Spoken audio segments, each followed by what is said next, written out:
दोस्तों बात करने वाले आईएफसी स्टॉक के बारे में। देखिए दोस्तों, आईएफसी के वीक टाइम जिन लोगों ने इन्वेस्टमेंट किया है सारे के सारे यहाँ पे दोस्तों कंफ्यूज है कि भाई गिरावट लगातार हो रही है एंड गिरावट कहाँ तक जाएगी। एंड दोस्तों हाल ही के अंदर तो एक बड़ा रिवर्सल देखने को मिला है। उसके बावजूद कल फ्राइडे के सेशन में आपने देखा होगा कि अगेन फिर से हमें करेक्शन देखने को मिल रहा है और यहाँ पे 2.5% के आसपास का। देखो भाई, एक चीज होती है फंडामेंटल। टोटल इस वीडियो के अंदर मैं इस स्टॉक के बारे में फंडामेंटल ही एनालिसिस यहाँ पे करने वाला हूँ। टेक्निकल एनालिसिस अलग है, फंडामेंटल अलग है। फंडामेंटल का मतलब है दोस्तों कि आज नहीं कल अगर फंडामेंटल अच्छे हैं तो हमें रिटर्न मिलेगा ही मिलेगा। अगर आपने 180 रुपये प्लस भी खरीदा है तो आपको दोस्तों फंडामेंटल पर भरोसा रहना चाहिए कि कंपनी के फंडामेंटल कैसे है, कंपनी लॉन्ग टर्म में क्या कर सकती है। देखो दोस्तों, आज के 1-1.5 साल पहले अगर आप इन स्टॉक को देख रहे होंगे तो आपको पता है, तो भाई ये स्टॉक यहाँ पे 25-30 रुपए के प्राइस पे ये ट्रेड करते थे। अब उसके बाद ऐसा क्या हुआ दोस्तों कि ये इतने तेज भागे और अराउंड यहाँ पे 190 तक आ चुके। तो इसके पीछे वजह ये है दोस्तों कि गवर्नमेंट के प्लान्स, टोटली गवर्नमेंट ने इन स्टॉक पर फोकस किया। कंपनी को ऑर्डर मिले, कंपनी ने अच्छा काम किया तो काम के बदले यहाँ पे कंपनी का प्रॉफिट भी बढ़ा। तो प्रॉफिट बढ़ते ही स्टॉक के प्राइस भी यहाँ पे हमें इंक्रीज होते हुए देखने को मिले।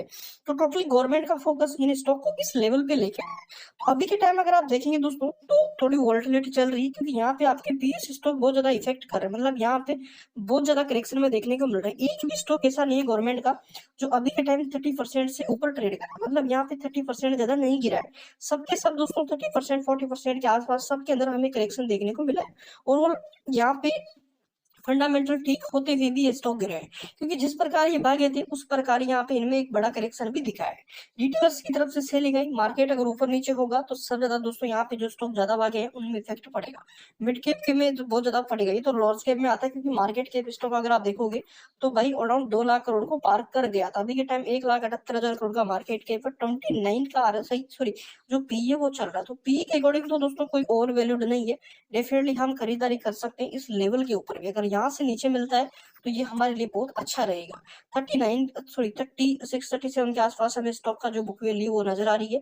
कंपनी डिविडेंड भी पे करती है, ये सबसे बड़ा प्लस पॉइंट है। बट अब आप बोलोगे भाई आधे तक डिविडेंड तो मिला ही नहीं, देखो ये साल में एक बार डिविडेंड देती है, ठीक है ना, एक बार डिविडेंड देती है साल के अंदर। अभी के time quarter to quarter dividend देना स्टार्ट नहीं किया, इतना कंपनी वो नहीं कर रही है। अब एक बार चार्ट को दोस्तों आप समझो, ये चार्ट कई सारी चीजें क्लियर कर देगा। पहली चीज कंसोलिडेट तेजी आई, कंसोलिडेट तेजी आई, कंसोलिडेट करेगा फिर से तेजी आएगी। चार्ट पैटर्न स्टॉक के यहाँ पे हमें अच्छे देखने को मिल रहे हैं। अगर आप यहाँ पे भी देखोगे ना भाई तो कम स्टॉक ना यहाँ से अपने लेवल्स को फॉलो कर रहा है। अगर आप देखोगे यहाँ से करेक्शन है, अगेन रिवर्सल ये करेगा, ज्यादा नहीं गिरेगा।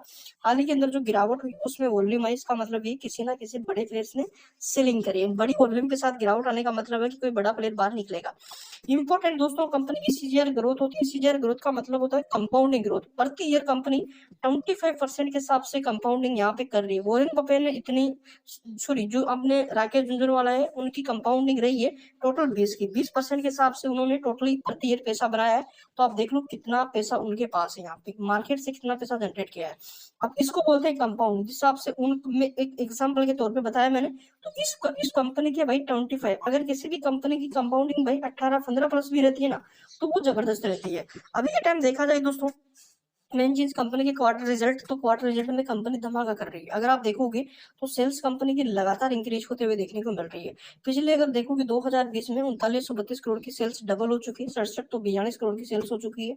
एंड सबसे मेन चीज कंपनी की ओपीएम अगर देखोगे तो भाई लगभग 9998 इसके आसपास, 98 तो कभी आया नहीं, 99 के आसपास 100 ही प्रॉफिट जो मार्जिन है कंपनी के रहता है। क्योंकि भाई कंपनी फाइनेंस करती है, 1% यहाँ पे कभी ऊपर नीचे हो जाता है क्योंकि कॉस्ट वॉस्ट लग जाती होगी यहाँ पे कंपनी के जो एम्प्लॉय उनको देने में, तो वो थोड़ा कट जाता है। अगर यहाँ से देखा जाए प्रॉफिट कंपनी का तो 2020 जो 20 था उसके अंदर देखोगे 1047 करोड़ का प्रॉफिट था, जो बढ़ के भी के टाइम 1604 करोड़ तक पहुंच चुका है। एंड दोस्तों कंपनी हर क्वार्टर में एक बड़ा प्रॉफिट जनरेट करके दे रही है।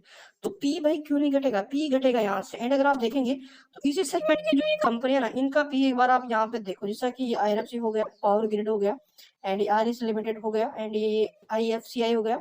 तो ये इसी सेगमेंट के, इनका पी एक बार आप यहाँ पे देखो दोस्तों, इनका पी 17.5 40 का, इसका यहाँ पे, इसका 6 का, इसका 8 का। तो ये इन कंपनी का पी देखो, इसका 29 का है यहाँ पे, क्योंकि देखो इसका जो इंडस्ट्री पी है वो भी ज्यादा है, ठीक है ना। यहाँ से इंडस्ट्री पी स्टॉक का बहुत ज्यादा है, और यहाँ पे 25 प्लस इंडस्ट्री पी आपको दिखेगा। तो इंडस्ट्री पी के अकॉर्डिंग कोई मेगा स्टॉक नहीं है। एंड मेन चीज यहाँ पे बैलेंस शीट रीड करनी होती है किसी भी कंपनी की, अगर लॉन्ग टर्म रख रहा है तो बैलेंस शीट डेफिनेटली पढ़ना ही पढ़ना है। देखो रिजर्व होता है किसी भी कंपनी का, अगर रिजर्व पॉजिटिव हो तो फिर हमें डरने की जरूरत नहीं, क्योंकि ये रिजर्व आपातकालीन स्थिति में काम आता है, ठीक है ना। तो 34,000 करोड़ का रिजर्व है एंड प्रति क्वार्टर रिजर्व बढ़ रहा है। 2014 से लेकर अब तक देखो तो 4210 करोड़ का 34,000 करोड़ में पहुंच चुका है रिजर्व। कर्जा कंपनी का देखा जाए दोस्तों 9,917 करोड़ का 4,06,000 का बढ़ चुका है, क्योंकि भाई इसकी ये लोन बुक है, कंपनी लोन देती है दूसरी कंपनी को, यहाँ पे बैंक से डायरेक्ट दिलाती है। एसेट्स अगर देखा जाए तो 3,930 करोड़ के एसेट्स 4,97,000 करोड़ के बढ़ चुके हैं।